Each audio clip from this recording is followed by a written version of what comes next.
आपसे पूछूं कि चाय में चीनी गायब कहाँ हो जाती है, नमक पानी में डालते ही आखिर क्यों दिखाई देना बंद हो जाता है और कोल्ड ड्रिंक में गैस आखिर छिपी कहाँ रहती है। दोस्तों, ये कोई जादू नहीं है, बल्कि रसायन विज्ञान का एक बेहद मज़ेदार चैप्टर बिलियन है।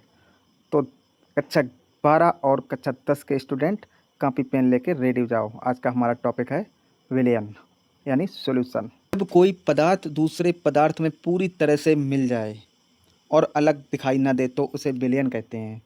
यानी दो या दो से अधिक पदार्थों का समांगी मिश्रण विलयन कहलाता है। समांगी मिश्रण मतलब जैसे चीनी और पानी का शरबत, समांगी उसे कहते हैं। पहली चम्मच जब हम पहला घूंट पीते हैं तो भी मीठा लगे और लास्ट वाला घूंट बिल्कुल ख़त्म होने के बाद पिएं वो भी हमें मीठा ही लगे, उसको हम समांगी मिश्रण कहते हैं। तो विलयन के दो पार्ट होते हैं, एक होता है इसमें विलेय और दूसरा होता है विलायक। विलेय मतलब जो पदार्थ घुलता है, जैसे चीनी घुलती है, इस ये विलेय में आती है। और विलायक जिसमें घुलता है, यानी पानी। चीनी किस में घुलती है? पानी में।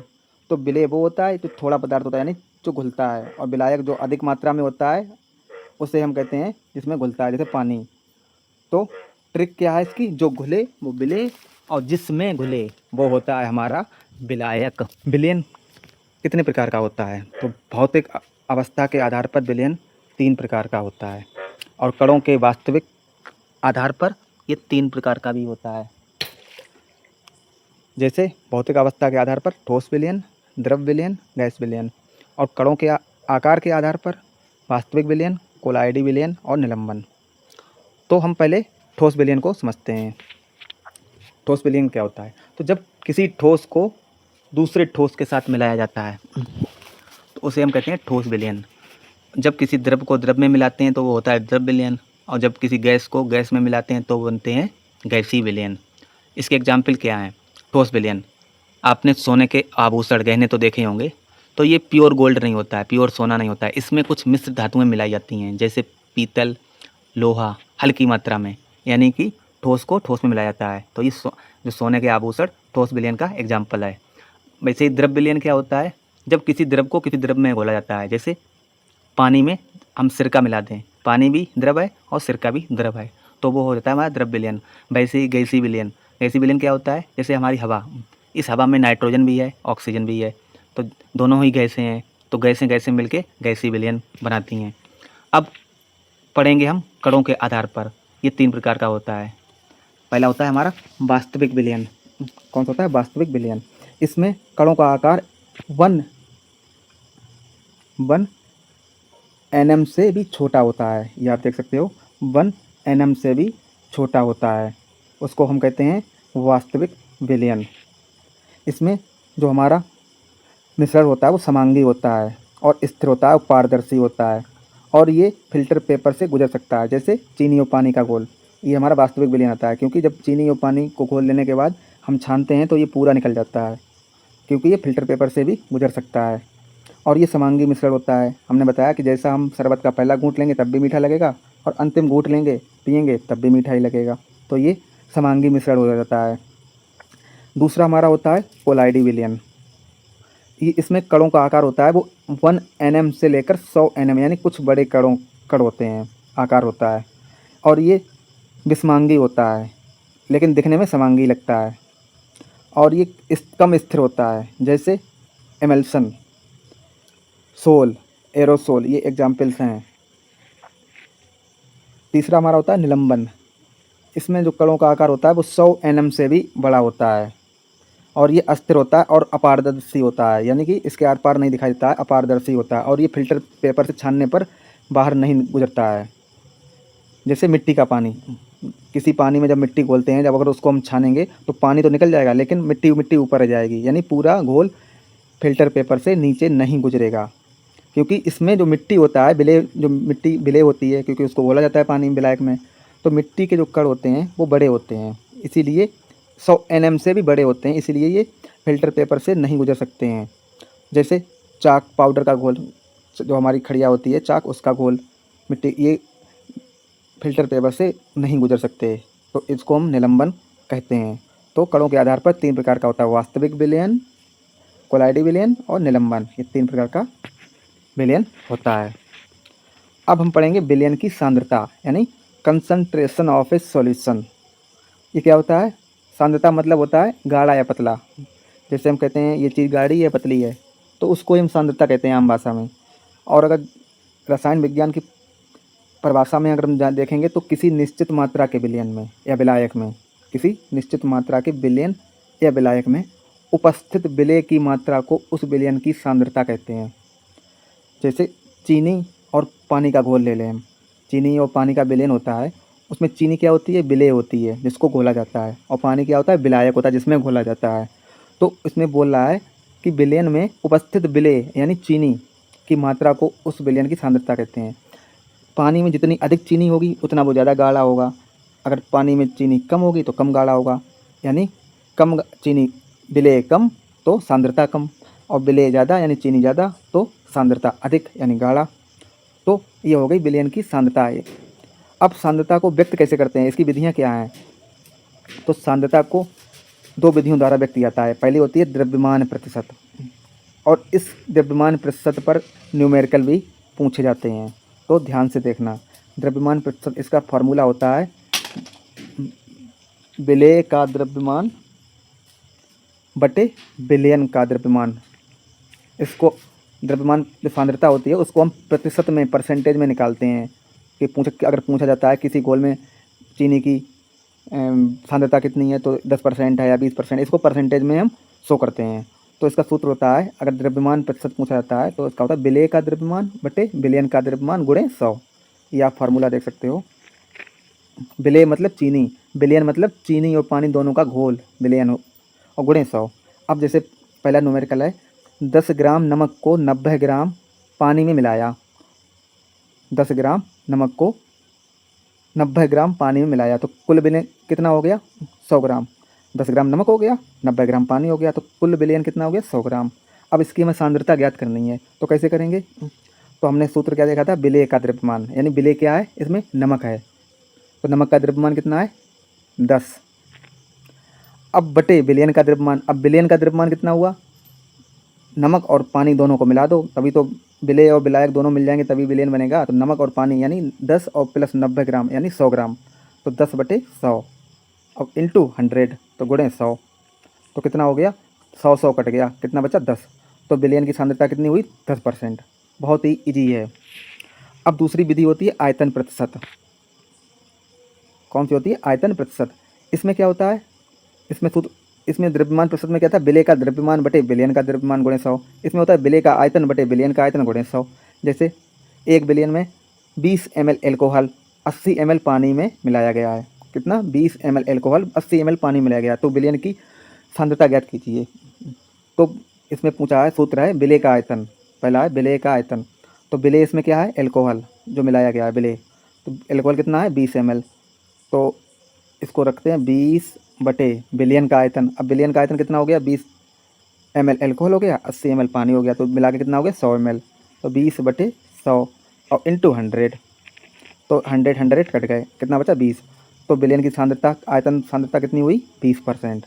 बहुत ही ईजी है, बस ये फार्मूला दोनों याद रखना है, बाकी विलेय और विलायक तो आप समझ ही गए हैं। नेक्स्ट हमारा टॉपिक है मोल। ये काफ़ी इम्पोर्टेंट टॉपिक है, इसके ऊपर विलयन का पूरा चैप्टर टिका हुआ है, क्योंकि मोल अगर नहीं समझोगे तो आप एक भी न्यूमेरिकल हल नहीं कर पाओगे। तो मोल क्या होता है? तो पहले हम इसको बिल्कुल देसी स्टाइल में समझते हैं। आप जब भी कभी बाज़ार में जाते हो, केले की दुकान पे पहुंचते हो, तो जब केले मांगते हैं तो कैसे मांगते हैं? ये थोड़े बोलते हैं कि हमें 12 केले दे दो या 6 केले दे दो, हम यही बोलते हैं ना 1 दर्जन या आधा दर्जन केले दे दो। क्यों? ये क्यों नहीं बोलते हैं 12 दर्जन दे दो, 12 केले दे दो? उसी तरीके से मोल क्या होता है रसायन विज्ञान की भाषा में? जैसे 12 केलों का समूह क्या कहलाता है? 1 दर्जन। उसी तरीके से एक मोल क्या कहलाता है? किसी भी पदार्थ के, ये देखिए 6.022 गुणे 10⁻23, एक मोल में इतने कण होते हैं। जैसे हम आपको बोलें कि 1 मोल पानी ले आना, तो उसका मतलब होता है कि पानी के 6.022 गुणे 10⁻23 कण ले आओ। अगर पानी के इतने कण ले आओ तो मतलब 1 मोल पानी आप ले आए। और एक मोल में 6.022 इंटू 10⁻23 कण होते हैं। और इससे हम क्या कहते हैं, एवोगैड्रो संख्या। क्या कहते हैं, एवोगैड्रो संख्या। यह संख्या इतनी बड़ी है कि एक एक गिनना नामुमकिन है। जैसे एक दर्जन में 12 अंडे होते हैं, तो 12 अंडों को हम कहते हैं एक दर्जन अंडे। वैसे ही 6.022 गुणे 10⁻23 कणों जब कण होते हैं तो उन्हें हम कहते हैं एक मोल। अब इतनी बड़ी संख्या है, हम अगर किसी से मांगें कि 6.022 गुणे 10⁻23 कण केले दे दो, तो वो गिनती लगाते लगाते बेचारा शाम तक मर जाएगा। तो सीधा बोल दो भाई एक मोल केले दे दो। जैसे दूसरा एग्जाम्पल, अगर आप एक मोल आटा के दाने, गेहूँ के दाने लो, तो दाने इतने ज़्यादा होंगे कि एक एक गिन नहीं सकते, क्योंकि दाने होंगे 6.022 गुणे 10⁻23, मतलब करोड़ों। अगर इनको करोगे मल्टीप्लाई तो करोड़ों हो जाएंगे। अब इतने दाने गिन तो पाओगे नहीं, तो हम क्या बोलेंगे, भाई एक मोल दाने दे दो गेहूँ के। तो उसमें अपने आप 6.022 एंड 10⁻23 कण आ जाएंगे। उसी तरीके से अगर आप एक मोल पानी के अणु लो, तो उसमें कितने होंगे अणु, 6.022 गुणे 10⁻23। तो इसे हम क्या कहते हैं, मोल। अब जो अगला टॉपिक है वो बहुत ही ज़्यादा इंपॉर्टेंट है, मोलर द्रव्यमान। इस पे सारे न्यूमेरिकल पूछे जाते हैं। मोलर द्रव्यमान, मोल तो पढ़ लिया, मोलर द्रव्यमान क्या होता है।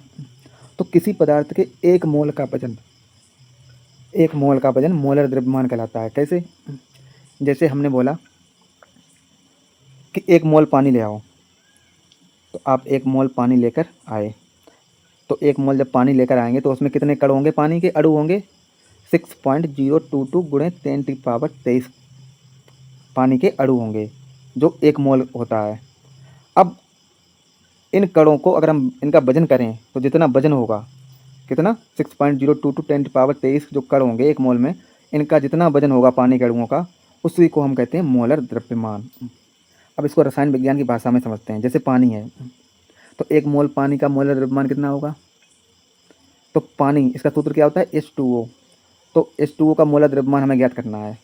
तो हाइड्रोजन का परमाणु क्रमांक कितना, परमाणु भार कितना होता है, 2, और ऑक्सीजन का कितना होता है, 16। तो हमारा कितना हो गया, 16 और 2 18। तो हमारे एक मोल में कितने मोलर द्रव्यमान, एक मोल पानी का कितना द्रव्यमान हो गया, 18 ग्राम। मोलर द्रव्यमान कितना हो गया, 18 ग्राम। बहुत ही सिंपल तरीका है। नेक्स्ट है हमारा मोलरता। तो मोलरता किसे कहते हैं, मोल तो पढ़ लिया, मोलर द्रव्यमान पढ़ लिया, मोलरता क्या होता है। तो 1 लीटर बिलियन में जितने मोल विलय घुले हों उसे मोलरता कहते हैं। कैसे, उदाहरण, जैसे मान लो हमने एक बाल्टी पानी में चीनी घोली, एक बाल्टी या एक गिलास मान लो, उसमें हमने चीनी घोली। अब सवाल ये है कि उस पानी में चीनी कितनी मात्रा में घुली है, उसे हम क्या कहते हैं, मोलरता कहते हैं। एक गिलास पानी में हमने चीनी तो घोर ली, अब सवाल ये उठता है कि उस पानी में चीनी कितनी मात्रा में घुली, उसी को हम कहते हैं मोलरता। इसका फार्मूला क्या होता है, मोलरता का फार्मूला होता है कि विलेय जो होता है, जैसे चीनी, विलेय मतलब चीनी, विलेय के जो मोल होते हैं यानी चीनी के मोल बटे बिलियन का आयतन लीटर में। जैसे मान लो 1 मोल नमक हमने लिया या चीनी ली, उसको पानी में हमने घोल लिया और हमने 1 लीटर बिलियन बना लिया। कितना बना लिया, 1 लीटर बिलियन बना लिया। तो मोलरता ज्ञात कीजिए। तो हमने बताया था विलेय के मोल, यानी विलेय क्या है, नमक हमारा। तो नमक कितना मोल लिया हमने, 1 मोल बटे बिलियन का आयतन। तो आयतन कितना है, बिलियन जो बन के नमक और पानी का बिलियन बना 1 लीटर। तो 1/1 विलेय के मोल बटे बिलियन का आयतन, यानी 1 विलेय के मोल है 1 मोल और आयतन हुआ हमारा 1 लीटर। 1/1 यानी मोलरता कितनी हुई हमारी, 1 मोलर। अब इस पे हमारे न्यूमेरिकल आते हैं। जैसे ये पहला न्यूमेरिकल है, इसको समझो। इसमें पूछा गया है कि 58 ग्राम नमक को पानी में घोलकर 2 लीटर बिलियन बनाया गया है। अब इसकी मोलरता ज्ञात करो। तो मोलरता ज्ञात करने के लिए हमें सबसे पहले क्या चाहिए, मोल निकालना। मोलरता का सूत्र क्या था, ये दिखाया गया, विलेय के मोल और बिलियन का आयतन। तो बिलियन का आयतन तो हमें ज्ञात है 2 लीटर। अब विलेय के मोल ज्ञात करने हैं, मोल तो दिया नहीं गया इस न्यूमेरिकल में है, तो मोल कैसे निकालेंगे, हमने बताया था अभी पानी का H2O का अपने मोल निकाले थे। वैसे ही नमक का सूत्र होता है NaCl। तो इसका हम कैसे निकालेंगे, इस नमक में क्या होता है, सोडियम और क्लोरीन। तो सोडियम का जो होता है परमाणु द्रव्यमान कितना होता है, 23, और हमारा क्लोरीन का होता है 35। तो हमारा कितना हो गया, 58। तो नमक का मोलर द्रव्यमान हो गया 58। अब हमें मोल निकालने के लिए क्या चाहिए, मोल द्रव्यमान और बटे मोलर द्रव्यमान। तो हमारा कितना आया नमक का मोलर द्रव्यमान 58। अब 58 ग्राम एक मोल में आया है। कितना आया 58 ग्राम एक मोल नमक का आया है। उसी तरीके से अब इसमें न्यूमेरिकल में दिया गया है कि 58 ग्राम हमारा नमक है, तो हमारा 58/58 बराबर क्या हो गया 1, अर्थात 1 मोल। अब हमें मोल तो ज्ञात हो गया 1 मोल। अब मोलरता ज्ञात करनी है, तो मोलरता का सूत्र है विलेय के मोल बटे विलयन का आयतन। तो मोलरता का सूत्र बताया तो 1/2 यानी 0.5 मोलर। कितना आया 0.5 मोलर। अगर आपको समझ नहीं है हम दोबारा समझाते हैं कि 58 ग्राम नमक को पानी में घोलकर 2 लीटर विलयन बनाया गया है, तो मोलरता ज्ञात करो। तो मोलरता का सूत्र होता है विलेय के मोल, यानी जो विलेय हमारा नमक है, नमक घोला गया है तो उसके पहले मोल निकालना है, कितने मोल घोला है। तो हमें नमक का पहले मोलर द्रव्यमान ज्ञात करना है। तो सोडियम का होता है 23 और क्लोरीन का होता है 35, यानी 58 ग्राम हो गया। मतलब 58 ग्राम नमक 1 मोल में है। कितने है 58 ग्राम नमक हमारा 1 मोल में 58 ग्राम नमक है।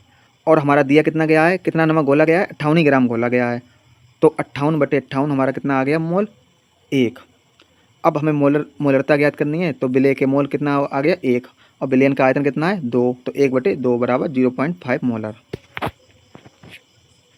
दूसरा हमारा न्यूमेरिकल है कि 5 ग्राम सोडियम हाइड्रोक्साइड को 450 ml जल में विलयन में घोला गया है, तो विलयन की मोलरता ज्ञात कीजिए। और इन्होंने इसमें इसका जो मोल है NaOH का अणुभार दे दिया गया है 40 ग्राम प्रति मोल। मतलब 1 मोल में 40 मोलर द्रव्यमान NaOH है, सोडियम हाइड्रोक्साइड है। तो सबसे पहले हमें जो विलेय है कौन सा है हमारा विलेय क्या है NaOH, यानी सोडियम हाइड्रोक्साइड का मोल निकालो। तो उन्होंने अणुभार दिया गया है कितना NaOH का 40 ग्राम प्रति मोल, यानी 1 मोल में 40 ग्राम है। और पूछे कितने गए हैं 5 ग्राम हाइड्रोक्साइड कितना घोला गया है 5 ग्राम। जब 1 मोल में 40 ग्राम है तो 5 ग्राम कितने में होगा, तो 5/40 यानी 0.125। कितना आ गया 0.125 मोल। जैसे 1 मोल में 40 ग्राम NaOH है 1 मोल में। अब घोला कितना गया है 5 ग्राम ही घोला गया है, तो कितने मोल फिर बने, तो 5/40 0.125 मोल बने। अब आयतन हमारा दिया गया कितना 450 ml। अब इसको हम पहले लीटर में बदलते हैं, तो इसका लीटर में बदलें तो 0.45 लीटर हो गया। अब हमें मोलरता ज्ञात करनी है, तो बस मोल बटे आयतन। तो मोल कितने हैं 0.125 और मोलरता और आयतन वाया 0.45, तो कितनी आ गई हमारी 0.278 मोलर। बहुत ईजी है। नेक्स्ट हमारा आता है मोल अंश। तो मोल अंश क्या होता है कि विलयन में किसी पदार्थ के मोल का कुल मोल में हिस्सा ही मोल अंश होता है। विलयन में किसी पदार्थ के मोल का कुल मोल में हिस्सा ही मोल अंश कहलाता है। जैसे ये एग्जाम्पल नीचे दिया गया है, इसको छोड़ो। जैसे किसी पानी में हमने चीनी घोली, पानी में हमने विलेय यानी चीनी को घोला और हमारा विलयन बन गया शरबत। तो उस मोल अंश क्या होता है कि जो हमारा शरबत बना है विलयन बना है उसमें किसी पदार्थ के मोल का कुल मोल, यानी जो हमारी विलेय है जो चीनी है उसके मोल का पूरे विलयन में जो हिस्सा है वही मोलांश कहलाता है। अब इस गेंद वाले एग्जाम्पल समझते हैं। जैसे इस एक डब्बे में 5 गेंदें हैं, 3 लाल गेंदें हैं, 2 नीली गेंदें हैं। अब डब्बे में कुल कितनी गेंदें हैं 5 गेंदें हैं। अब इसमें पूछा जाए कि लाल गेंद का हिस्सा क्या है, तो लाल गेंद का हिस्सा क्या है 5 में से 3 है, तो 3/5 यानी 0.6। तो ये मोलांश है लाल गेंदों का। अब नीली गेंदों का मोलांश पूछा जाए तो कुल कितनी 5 गेंदें हैं, अब नीली कितनी है 2 हैं, तो 2/5 यानी 0.4। तो ये नीली गेंदों का हिस्सा यानी मोलांश हो गया। तो जो विलयन में जो विलेय होता है उसका जो हिस्सा होता है वही मोलांश होता है उसका। अब इस पर एक न्यूमेरिकल है कि 1 बिलियन में 2 मोल पानी है। कितना है 2 मोल। हमने आपको मोल इसीलिए बताया था, मोल ध्यान से पढ़ लो, मोल हर जगह मिलेगा। 1 बिलियन में 2 मोल पानी है और 3 मोल क्या है एथेनॉल है। तो पानी का इसमें बोल रहा है कि मोलांश ज्ञात करो।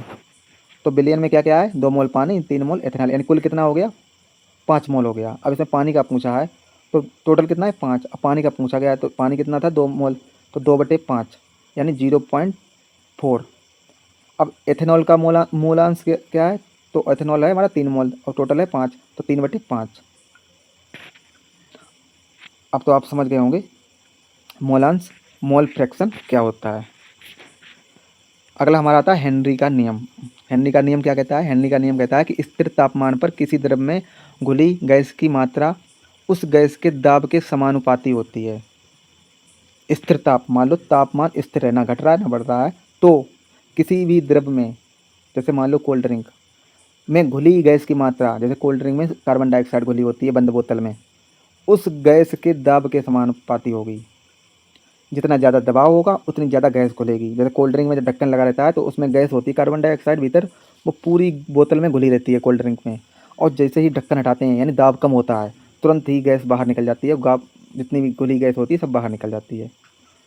इसका गणितीय नियम कहता है कि स्थिर तापमान पर किसी द्रव में घुली गैस की मात्रा उस गैस के दाब के समानुपाती होती है। जैसे एक्स समानुपाती पी यानी प्रेशर यानी दाब, और एक्स बराबर पी बटे के एच। यहाँ के एच क्या है? के एच एक नियतांक है, तो इसका सूत्र बनता है पी बराबर के एच इंटू एक्स। अब इसका न्यूमेरिकल देख लेते हैं। तो एक न्यूमेरिकल है, किसी गैस का दाब 5 atm है और हेनरी नियतांक के एच 100 atm है, तो गैस का मोलांश ज्ञात करो। तो सूत्र क्या था भाई? पी बराबर के एच एक्स, यानी पी हमारा दिया गया है, प्रेशर कितना दिया गया है? 5 atm है, और के एच कितना है? 100। अब हमें एक्स ज्ञात करना है, तो एक्स बराबर 5/100 यानी 0.05। ये हमारा आंसर हो गया। ये था हेनरी का नियम। अब आता है हमारा राउल्ट का नियम। राउल्ट का नियम कहता है कि स्थिर तापमान पर किसी आदर्श विलयन में किसी वाष्पशील अवयव का आंशिक दाब उसके विलयन में उपस्थित मोल अंश के समानुपाती होता है। यानी पी ए बराबर एक्स से इंटू पी एंगस्ट्रम। तो पी ए क्या होता है? पी ए होता है अवयव ए का आंशिक वाष्प दाब, एक्स से होता है अवयव ए का मोलांश, और पी ए होता है शुद्ध अवयव ए का वाष्प दाब। तो विलयन में जितना ज़्यादा विलायक होगा उसका वाष्प दाब उतना ही ज़्यादा होगा। याद रखना, विलयन में जितना ज़्यादा विलायक होगा, विलायक, उसका वाष्प दाब उतना ज़्यादा होगा। अब नेक्स्ट हमारा है परासरण। तो परासरण क्या होता है कि दो भिन्न सांद्रता वाले विलयनों को जब एक अर्धपारगम्य झिल्ली द्वारा अलग किया जाता है तो विलायक जैसे पानी के कणों का कम सांद्रता वाले विलयन से उच्च सांद्रता वाले विलयन की ओर अपने आप प्रवाह करना ही परासरण कहलाता है। जैसे किशमिश का एग्जाम्पल देखा है। किशमिश को जब हम पानी में भिगोते हैं तो सुबह देखते हैं किशमिश फूल जाती हैं। क्यों किशमिश फूल क्यों जाती हैं? तो किशमिश के अंदर क्या होता है? चीनी और पानी का गाढ़ा घोल होता है, यानी उच्च सांद्रता, ज़्यादा सांद्रता नहीं, गाढ़ा। और दूसरी तरफ हमारा क्या होता है? पानी जिसमें हम डालते हैं, पानी क्या होता है? कम सांद्रता, गाढ़ा, बहुत कम गाढ़ा होता है। तो परासरण का नियम कहता है कि कम सांद्रता वाले विलयन कम गाढ़े विलयन से, पतले घोल से उच्च सांद्रता वाले विलयन की ओर बहना ही परासरण कहलाता है। तो पानी कम गाढ़ा होता है, किशमिश अधिक गाढ़ी होती है, उसके अंदर जो गाढ़ा घोल होता है किशमिश के अंदर पानी और चीनी का वो ज़्यादा गाढ़ा होता है। तो कम गाढ़े से यानी पानी हमारा जो किशमिश की जो बाहर की तो त्वचा होती है वो झिल्ली का काम करती है, उससे होकर पानी किशमिश के अंदर चला जाता है, यानी कम गाढ़े से ज़्यादा गाढ़े की ओर चला जाता है। तो इसको हम क्या कहते हैं? परासरण।